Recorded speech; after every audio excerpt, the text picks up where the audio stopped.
Go ahead, Welcome, Candy. everyone, to Stand for Kind's Talks with your hosts, Candy Olant and Kristen Chapman. We are so happy to have you in with us today, and we have a very, very special guest who brings just a world of knowledge in the clinical psychology, therapy sector. Her name is Beth Ward. Beth is a licensed clinical social worker.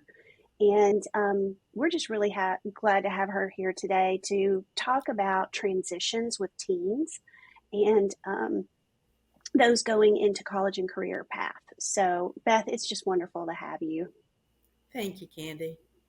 You're welcome.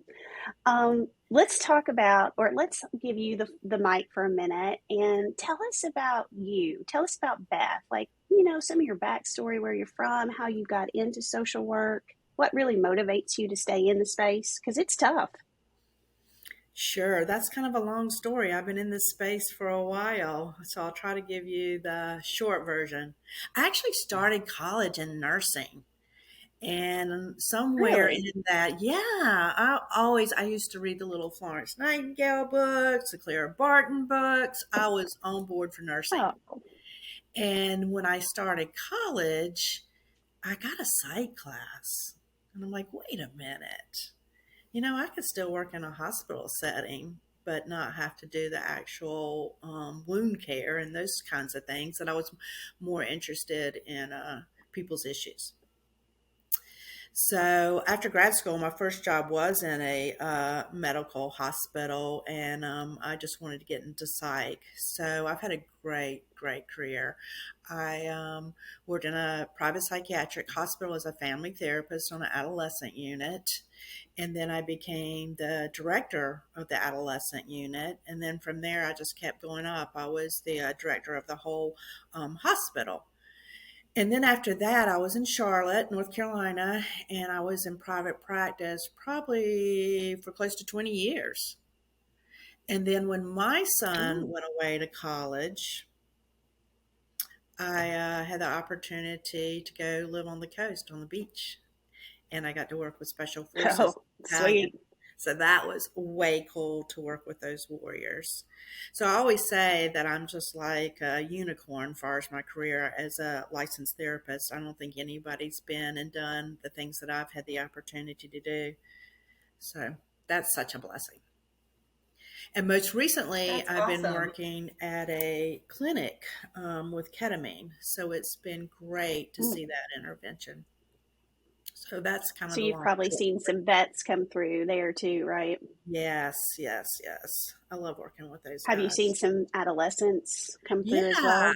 We have. We haven't had huge numbers, but I'm so appreciative of the parents that bring their kids because they want that intervention where they don't have to go on a lot of medication for depression or anxiety. And I think also because they're young and their history's not stacked up, like some of the people who are in their 40s, 50s, and 60s, they get immediate relief. Oh, that's awesome. Oh, that's cool. That's very cool. Beth, how old I think is your it son? takes almost a progressive mindset, to step into a space like that. And sometimes I think these parents are just kind of like, they feel like they're out of options to help their child, and I think that is like a good segue into what we're talking about today, because sometimes these transitions can be like uber triggering for kiddos and send them into a spiral. And for the parents. I think sometimes you see the success of the child based on how their parent handles it. Beth, you mentioned that you had a son go off to college. How old is your son? Well, he's past the college age now, but I totally remember every bit of it because that was a huge transition for me. He's actually 27 now. Oh, that's awesome. So Candy actually has a son who's going to be getting ready to transition into the college sector. Do you have any advice for her? Oh gosh, how much time do you have, Candy?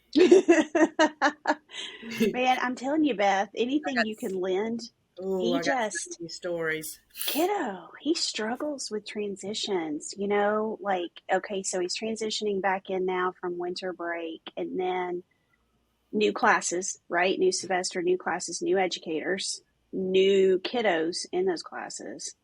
And then on a much bigger scale in the fall when he's hoping to go to the University of Tennessee. Yeah, think about all those changes and all those opportunities to have your anxiety spiked. Even as an adult, if we were going into new teachers, new classroom, new people, we would be an anxious mess. So I think it's just really important just to honor the fact that that is anxiety producing. Sometimes I think as parents will say, "Oh, you'll be fine," and that's not going to help them at all. But to be able to really talk about what do you need to do to feel more comfortable. I can remember even having kids to go and walk the halls and find the classrooms and some of those where do they Mm, park, if they had to park differently or if they had to go in a different building, to actually walk through it before the day of school just to try to lower some of that first anxiety. I remember that's when my such a son great went to idea. college, he'd be like, I don't know where the building is. I said, well, why don't you just go on Sunday to each building, look at each class. I mean, just those simple things are so incredibly helpful for anxiety. Colleges That's can be so true. hard to And he's a navigate. kind of a reluctant driver. I mean, he's doing it, but I think that parking piece, especially on the university campus, it's like, every man, woman, whatever for themselves. Like it's something. But you made me think of a story just really fast. I have to rabbit trail.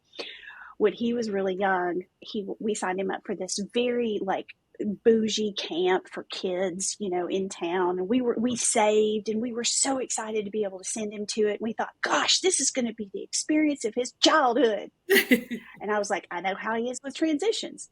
So I set a time with the counselor and we rode around in a golf cart. We met some of the counselors. We saw the stations. We saw the areas they were going to be in. He rolls in on day one, pukes everywhere because he's so terrified. And I thinking, oh, I'm such a good mom. I did my due diligence. I took him, I introduced him, I, got his comfort level where it needs to be. Epic fail. Dad had to go get him, and and then we had to slowly try to transition him back in again. But I'm really That hoping that is doesn't happen with college. so real. No, I like Yeah. the driving parking game. I can remember when my son even started his first job interviews. Same thing, transition, anxiety. And I'd say, you want to go do a dry run? We'd go figure out where the parking place was, where the building was. I think all those little things are important. So anything like that. And people are Yeah, like, college you'll be fine. You know campuses where the building is. Not if you have anxiety. What's that, Kristen? college campuses can be like a maze. They're so confusing.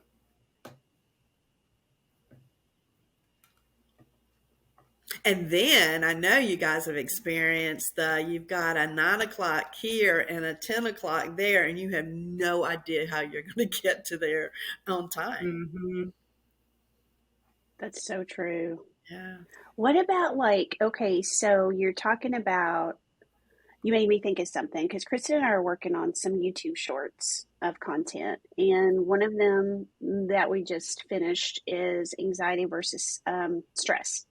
Mm. So when you're talking about new routines, responsibility of getting oneself to class without a parent prompting, um, finding the place to park, the workload is going to be significantly more.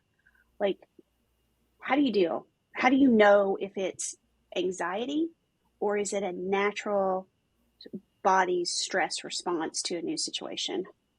I think that's such a great question. And I think, not to get off topic, but another one to explore related to that anxiety stress one is depression and grief. Because often we call everything Okay. depression, and it's really grief because of all the loss and all the change. But back to your original question, um, of course, all those things are stressful. I think it's anxiety when you're not able to manage it and you don't come down quickly and it just kind of stays at a higher level. Because anytime we go into something new, we're going to feel a fair amount of stress. And that's actually a good thing. That's not a bad thing. I think all our growth comes from being in uncomfortable situations. So Mm-hmm. if we didn't ever do anything that was stressful, we wouldn't accomplish very much or grow very much. So it's good to distinguish between the two.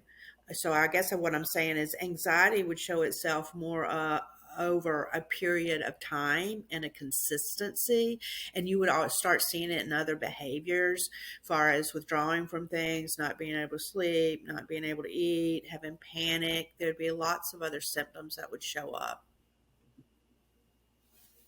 Mm. So through that transition piece, you're looking out for a parent, you're checking in with your child, you're looking for signs of anxiety. Is it lasting? Are they not coping well? Or is it stress that is a normal trigger reaction to a trigger like a new routine and a new set of expectations, the additional responsibility? But there's a real opportunity that lies within that, right? Mm-hmm. Of being able to build resiliency. Mm-hmm. Mm-hmm. And I think you see their resiliency based on their recovery. Like my son used to call me and just be panicking about thinking he made bad on a test or couldn't get a project done. And I finally learned to say, okay, bud, why don't you go do some breathing? Hey, have you been to the gym yet? I wouldn't even get into the problem. And when after you do your exercise or your thing, whatever it is that he decided he was going to do, give me a call back and let me know how you're doing. Well, he'd call back and Mm. he'd be fine. And if you get all in it when they're reacting and you're reacting with them, you're not helping them. And he tells everybody now, and it's really funny. They'll say, "Ah, you're so lucky you've got a mom who's a therapist. I bet you when you call her, she just helps you with things." And he just starts dying laughing. He says, "No, she tells me to go run and call her back later." And he understands it. He But that's doesn't feel good. put down by it, but he loves to say it as a joke because he knows he's overreacting. We all do. Yeah, I think that's good. You're teaching him great coping skills. That's true. Mm-hmm.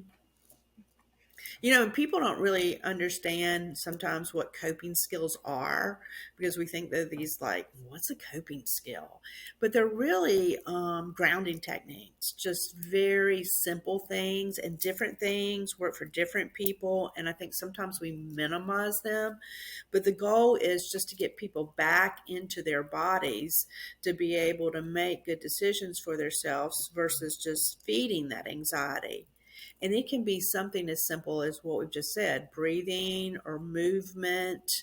Others, I've got a whole list. So if we want to add the list, I'll certainly give it to you. But it can be something just as simple That'd as be sitting great. in a chair and describing what's in the room. Just trying to get Mm. I've grounded heard that literally within your before. body.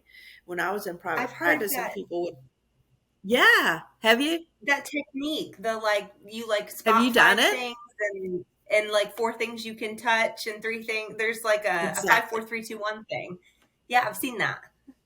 Yes, exactly. Exactly. You got it. You got it, Kristen. Yeah, because think about it. If you're like looking at the color of the wall or listening to the sound or touching the stone, it's occupying your brain. And that's what we want. We don't want to keep feeding our brain with anxiety thoughts. One that I Mm. used to do in private practice that people thought I was crazy over is they'd call me in a panic and I would say, "Do you have a junk drawer in your kitchen?" They'd be like, "Yeah, why?"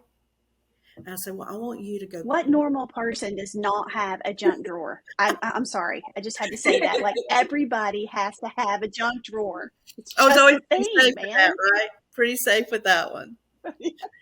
But the assignment was just simply go and clean out your junk drawer because you have to look at each item and go, do I want to keep it? Do I want to throw it away? And that's occupying that piece of the brain and you're calming down.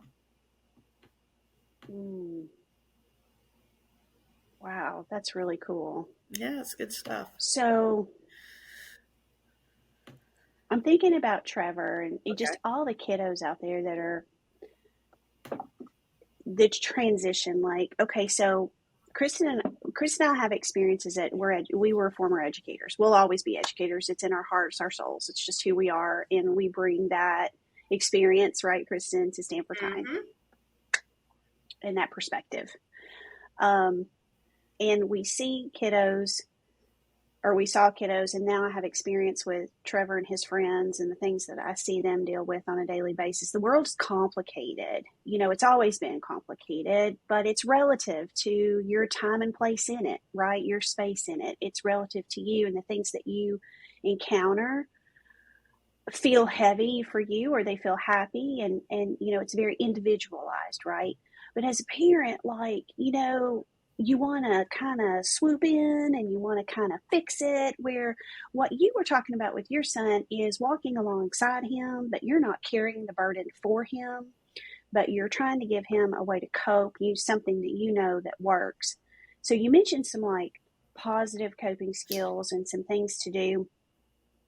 If a parent, or even if a college age kiddo is, or I shouldn't call him a kiddo, adult college age, is listening to this and they see a friend that they think might be struggling, what are signs that everyone should look for that a transition isn't going well for that person? What's that going to manifest? Now, I know everybody's different, but what are some key things that we should be looking out for? Well, I think if we're talking about, say, freshmen in college, I saw this happen with a lot of my son's peers. They would game 24/7, never go out of their room. Mm. They're never going out of their room. So they would self isolate? Yeah, and they're gaming. So, with their peer group, what's the big deal? He's just doing his thing. But they were missing classes. They're staying in their room. They're probably not even keeping up with their hygiene. I even wonder about their nutrition. So I think there's lots of things. And I think girls isolate too, but in a different way, probably not by gaming. They're just not going out. They're not socializing. They're not participating in any organizations or anything like that. I think kids transition really well when they in college, when they find something to participate in. And it can be a Mm. church group, it can be a school organization, it can be a sorority, it can be intramural sports, it can be anything, but they've got to find something or they will have a very difficult time because they're in a new place. Usually they don't have family or friends close by. So it's hard for peers because they don't want to get in each other's business, right? He's just in there gaming all the time. He's just doing him. And then if that person doesn't have a lot of awareness, even if you say something, sometimes that doesn't have a big change on their behavior. The good thing in college, if we're talking about college ages, there's usually somebody on the hall that's the hall rep who can intervene, so they can tell somebody of authority. And there's lots of great wellness or mental health assistance on campuses. But again, if that person wants to attend, I think sometimes parents Yeah. just need to show up. Just Now that show you up. say that, and Just show up to take them to yeah. the grocery store, to Mhm. lunch. What were you going to say, Kristen? When I look back on my college experience, I totally see that. I think it's really difficult when you are in a new situation with new people and you have a lot of new responsibilities. So, like Beth, you talked about nutrition. Yes, I had a dining hall pass and I was fed, but was I eating well? Probably not. I was probably eating a lot of chicken fingers and Chinese food and stuff. I mean, was I eating vegetables? Probably not. Um, there's just a lot of responsibility. You have to get yourself up for class. So you going to class is all on you. You don't have mom and dad coming into your room, waking you up. Come on, it's time to go to Mm-hmm. school. So I can see how you can kind of fall into that place. It's just not healthy. Kristen, you were talking about all those things that you need to be able to do on your own when you're in college. And I Mm, think it's difficult to expect a young adult to be able to do that when they go to college if they've never done that at home. If they've Mm-hmm. never washed clothes at home, if they've never fixed a meal for themselves, if they've never gotten themselves up, all those things. I got to tell you a story, and I don't know if I should say this out loud or not, but I'm going to. My son go actually for it. had a roommate in college that the mom would drive probably 2 hours or so to come and take care of his clothes. Mm. I Um, don't think so. I yeah, don't think so either. No, thank yeah. you. I don't know who that was more Mm-mm. about, but that's a whole nother podcast probably. Uh, That's anyway, just the importance with your senior, especially you, Candy, that all the things that you can think of that he would need to do while he's away, that he's actually practicing while you're in your home, which can kind of be hard Yeah. sometimes because you have your routine at home and you just do what you do and you're not thinking that you're taking something away from them to practice doing. It's 100% true, Beth. Trevor's an only child. So Mm. sometimes it was just easier for me to do it than to have him do it. And then, I don't know, several years ago when he started hitting preteen, I was like, oh, absolutely not. So we actually, over the summers, he went to cooking classes at UT. And Oh, then his father started to teach him how to cook. And so he can survive. Like he knows he can make meals, he knows how to cook, those kinds of things. Um, the biggest thing that I have got to get better about is making him do his own laundry. Like I hear you with that, and nobody's perfect, and it's easy to like go, well, why in the world are you still doing his laundry? It's just easier sometimes. So now it's like he knows how to do it. I've made him come to the washer. I've made him showed him how to sort things, how to fold things. Like you got to put it away. You can't leave it in a basket for a week and just pull clothes out of it. You got to put it away. And we had this conversation with him a couple of weeks ago. Like, dude, you're eventually going to have roommates and you're going to have to pull your weight. You're going to have to clean some things. You're going to have to pick up after yourself. You cannot just exist. You're going to have to make an effort at it on top of all the other responsibilities that you have. You want to be treated like an adult right now because you're 17, but that's a tough kind of spot right there. He wants to be treated right. like an adult, but he's not necessarily maturation wise able to think through that kind of stuff. Well, I'll absolutely tell on myself. I recently asked my son how he learned how to wash clothes because I knew I was still washing them, but Uh-huh. his dad and I were separated. He said, "Dad always made me wash my clothes, so I knew how." He said, Oh, I he said got "I you. wasn't, I wasn't going to tell you, right?" Yeah. He said, "I would have Yeah. stopped washing them." Oh, they know how to manipulate their Oh, moms, don't they? absolutely. Absolutely. And you bring up something else that I think's worthy of some talk, and that is the roommate thing. For the most part, our kids have had big spaces, their own rooms, and lots of Mm, situations, their own bathrooms. And can you imagine yourself now put into this little space with a stranger? it's true. Yeah, that's not mm-hmm. That's easy. You luck true. out sometimes, but that is not easy. And I think you see that Yeah. kids start showing things that I think we think as parents is depression because they're so unhappy with their Mm, roommates or with a college campus. And that's kind of like that stress anxiety one. You have to really look at it because I think most of the time it's not depression. I think it's grief. All the losses. mm-hmm. They've lost their family. They've lost their room, their pets. The loss list is Oh, long. So think about the grief mm-hmm. when we lose Yeah. things. And just to be able to That's true. Kristen, socialize did you that. live on campus? I That's did. true. Did I you live had on campus? I did, and I had a hard time transitioning onto campus. Um, for me, it wasn't the academic piece of going to college. That was fine. I had a really hard time socially when I went to college, though. Having a roommate, people were very different than the people that I knew in high school. It was very hard for me. How did you cope? I mean, if you feel comfortable sharing, like you don't have to go full disclose or anything, but is there anything that you can share that might help folks?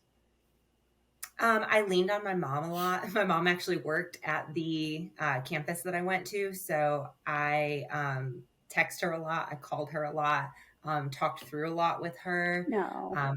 I spent a lot of time with people who stayed in town from my high school. So this was also like partially my fault because I was doing that and using that as a coping mechanism. I wasn't really fully immersing in the college experience with my like college peers, which ended up making it more difficult in the long run.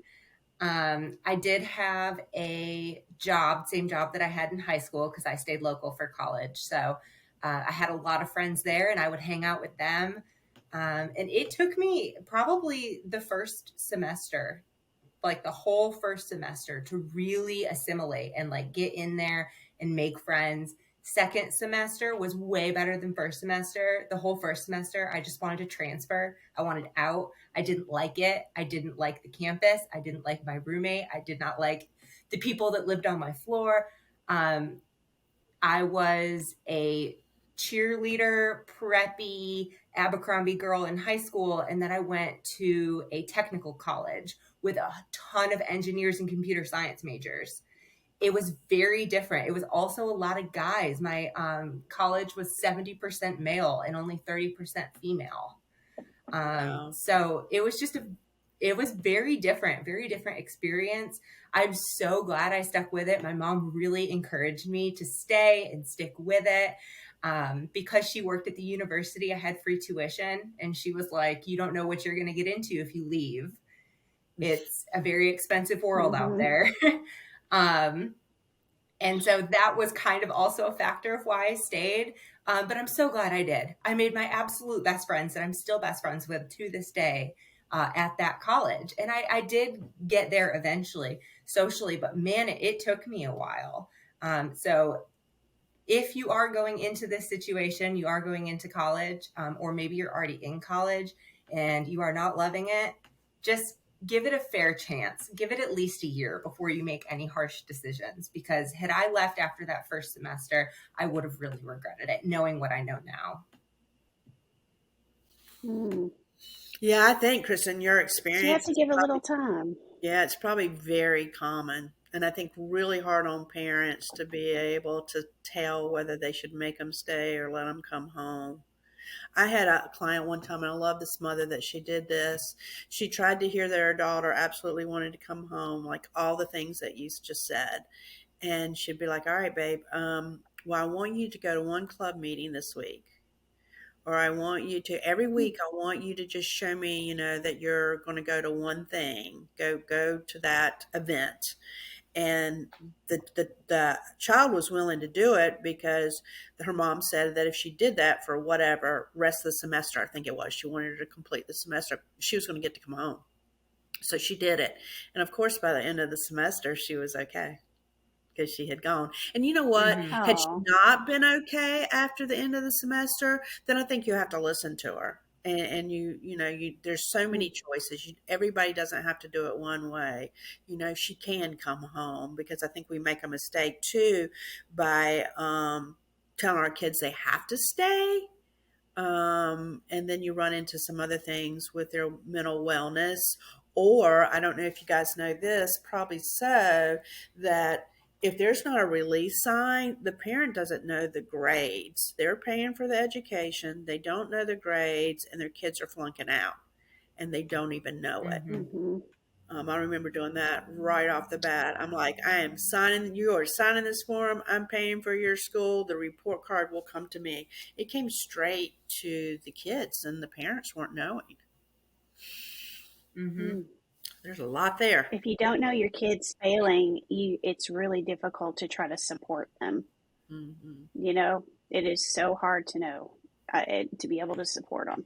And Yeah. they don't always have the skills to be able to pull themselves out of it. They need support, and it's okay that they need support. Mm-hmm.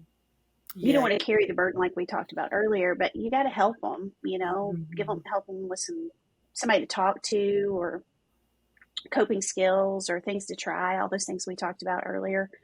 Um, you made me think of something. Such a Oh, balance. I know what it was. Yeah, it is a balance. Yeah. Through transitions. Okay, let's go down that rabbit trail of, okay, you see the kids isolating. You're hearing from their friends. Maybe you have that connection or something, or you catch wind of it. Can a rough transition manifest into drug abuse, alcohol abuse, impulsive behaviors as coping skills? Certainly. And also, I'm glad that you brought that up. Depending on the adolescent's background, if they were participating in those things while they were in high school, they've got more of arena to participate in them when they're in college. And not necessarily because they're having a rough time, just because of that freedom and all those choices. Um, Mm, all those things that they mm-hmm. can participate in now. And then you have the other kids who never did anything in high school. And here's this opportunity to try tons of things that they've never tried before. So, all those conversations are really, really important to have prior to their going to school. And of course, what you said, Candy, could be a thing. If somebody is really struggling, as adults do, everybody's going to figure out how to cope with their stress, whether it's gaming, whether it's alcohol, whether, I don't know, gambling, eating. I kind of see them all the same. Everybody's going to figure out their way. So that's one of the reasons why sometimes it's important just to show up. I had a friend who didn't feel like he was getting much response from his son. And so I think he decided Mm, after a Thursday or Friday night, he was going to show up the next morning, was his strategy. So he mm. could see what had happened the night before. And these boys were all in this house, and he showed up the next morning, and there were kegs and beer cans and everything you can think of. He said, "Pack your bags, you're going home." Because he already knew Oh, intuitively, but then to actually mm-hmm, see it, yeah. mm-hmm. It ended up being the best thing in the world for this kid because he ended up going to a different university and did really well. What a blessing. That was a safety Mhm. net cast, and he Mhm, caught him. That's awesome. mhm. You Yeah. think about situations like that with peer pressure and wanting to fit in and trying to find your group and trying to find your new tribe. And, you know, there are so many subtle and not so subtle nuances of navigating that. And it's trial and error, and they're going to make mistakes. And then there are new things that come at them. And that, that's something Kristen and I wanted to ask you about too, is not only with transitions, but, what are you seeing any trends with mental health and adolescence right now? Some things that are coming up more often, that they're wanting to talk about or needing support with. Well, I've noticed recently with a couple of adolescents that I'm currently seeing is they're still on this hangover from COVID. They're Mm, still not really used to being back in the classroom, and the tests and the academics seem hard, uncomfortable doing presentations, things like that, the anxiety because they've not had to be in that world. And then you have other kids, and probably like your son, where it's a blessing because they have their school back, they have their mm-hmm. the organizations, their events, they actually get to have a senior year. Um, but yeah, I think we're still reeling from what COVID did with our kids and education. that's not helped them to feel very confident. I've even seen a couple of kids that were planning on going away to school and now they just want to stay local. And I think, that's interesting. And I Mm-hmm. don't know if that's a COVID thing or not, but it makes you, I mean, you hear about all these people that are now living closer together because they don't ever want to be separated again because of, something such as places shutting down because of a disease. So I don't know. There's so many thoughts around Hmm. that. I wonder how many action research projects are going to be centered around the long-term effects of COVID on education and Yeah. students' mental health. Yes. I would Yeah. really like to read more about that. Just full disclosure, as a parent, we made the decision to keep Trevor home the first semester um, when COVID hit. And, I say this with grace to myself, but it was an epic fail as a parent. It was a terrible decision. Hmm. He felt very isolated, very cut off. And, let's face it, high school's the training wheels for learning how to really adult, like build relationships, build friendships that are lasting, to, learn when to talk and when to keep your mouth closed, and, when to extend grace and when to hold true to your values. Um, and learning, what am I willing to advocate for? They need all of those social interactions to make those mistakes in a safe environment. And that first semester, after, his mental health took a serious downturn. And we got him into therapy. And luckily, we have a great relationship with our son where he felt like we started to see signs and then he verbalized it. And so we didn't hesitate. We immediately got him in with a therapist. He saw a therapist for about 5 months. We got him back into school the second semester, and there was my boy. He was back. It wasn't a 180 right away, but we could see signs of him coming back. His precocious, his inquisitive behavior, nature, his humor. Oh my God, he's so freaking funny. And he wasn't cracking jokes and the witty, and Yeah. it was it was a rough experience. And yeah, we learned a lot from that situation. So Yeah, we Yeah, you talked really make me through. think I'm glad about you brought that how, up. however amount of time that was, that kids didn't get to practice having a voice. I mean, they're just Yeah. online. They're not, like you said, interacting with adults or peers. Mm-mm. Yeah. But who's Yeah, to say, Candy Candy, and that I the other talked wouldn't have through. turned out well either? Because at the time, I remember kids were going back and forth with school, one in, out, in, Mm-hmm. out. Kristen, were you saying something? Mm-hmm. Yeah, Candy and I taught through COVID. I mean, the height of it, we were there when the kids all got out in March and didn't go back. And it's crazy because in reality, it was the end of the school year, at least in Tennessee. I know different places in the country have different Mm-hmm. school schedules, but for us, it was the very end of the school year. We were about done with content and curriculum that we teach. The only thing that the kids missed out on was like the fun end of year stuff, which I get is amazing, and it's the best part of a kid being in school. They love the field day and the end of year parties and everything. But when you look at it like academically and curriculum wise, they really didn't miss much. And then we went back to school in August, right on time, right when we were supposed to.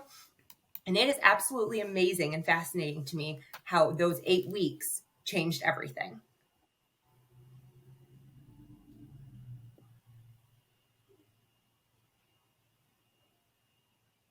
Yeah, it's true. It's all really good points. Being an educator during that time was, it was scary. Mm-hmm. There was a lot of anxiety for the future. Um, I would say that there was sadness and grief for those things, like Kristen said, not being able to have field day. Oh my gosh, you guys, for fourth graders, that was a rite of passage. Right. For fifth graders, a rite of passage. Um, we couldn't do after school clubs. We couldn't, there were a lot of things we didn't do. And then out of fear, I decided to do a pod for several months. And so I worked with a small group of kids and then went back into the classroom second semester. I was so happy to be back in the classroom after that time. Um, but yeah, just, and again, it's all transitions. It's transitioning from what we knew and know to something new. And, it just, how we cope with it, I guess. But is there anything else you wanted to ask Beth, Kristen, Yeah. while we have her?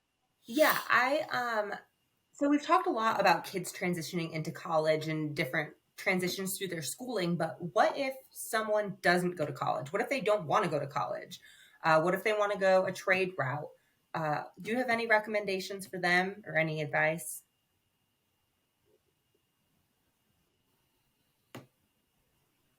So really talking about like if I'm wanting to go college, if I want to go career, if I want to go military, right, Kristen, like what advice kind of situation?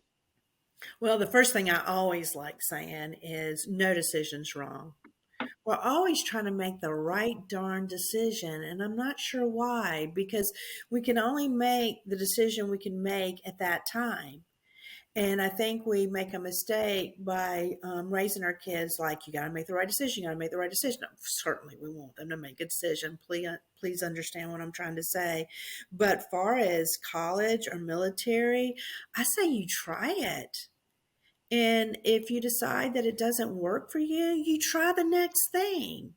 It doesn't have to be a decision that you can't ever go to college or you can't ever go to military or you can't ever go to trade school.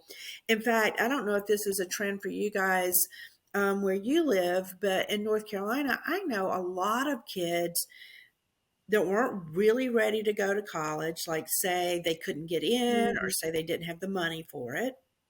And they Mm-hmm. came up with situations where they could move to the city where the college was, go to the community college for the first year, work, still get to hang out with their peer group that was at the university and participate in activities. So then when they transferred into the college, it made it for a great, smooth transition. And people are like, yeah, but they're not going to college. And it's like, well, they're going to community college. It's a fun plan. There's so many Mm-hmm. plans and everybody has like the right one. And I don't think it works that way. You got to be flexible. I think that's what I'm hearing you say Mhm. is think about the individual and know that as a parent, a guardian, a caregiver, because we have a lot of grandparents raising kids right now. Mhm. Um, you have to make the decision not based on your own schema of what worked for you or what didn't work for you, but you have to look at what works best, um, for that child and their personality characteristics, their mental health. And I think, breaking the stigma of having conversations about mental health.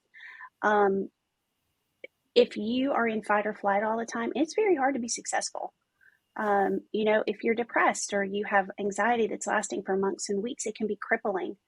And, as a therapist, I'm sure you've seen people with depression who it just zaps their energy and their motivation.